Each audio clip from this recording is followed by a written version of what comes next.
So today, Josh Stewart from the National Coalition for Homeless Veterans came to talk to us in the hostel.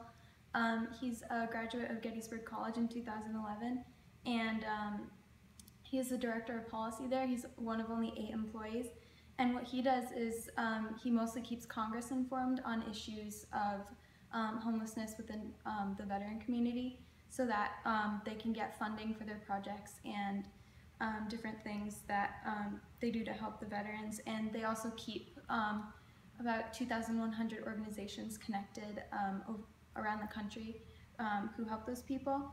And he talked a lot about the causes of homeless veterans. So a lot of them are still from Vietnam, so that was a long time ago, but they still didn't really get the help that they needed.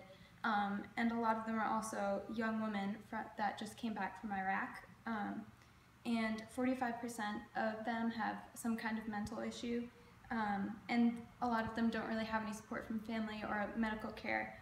And one of the things that I thought was really shocking that he said was that being homeless can take 20 years off of your life, just living on the streets. So he said that Housing First was a really great program that a lot of the other people we spoke to talked about as well, which would get the veterans in a home quickly, and then they would get other services they needed, like for their mental conditions or any addiction problems that they had.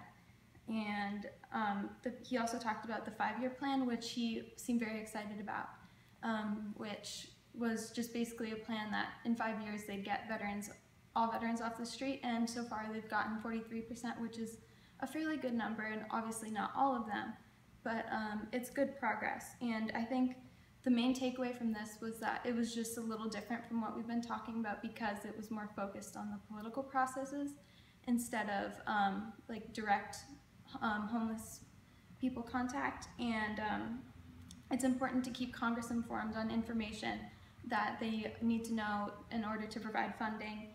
And many of the same programs work for homeless veterans that do homeless civilians, but they might need a little bit more care just because of experiences they've had and medical issues.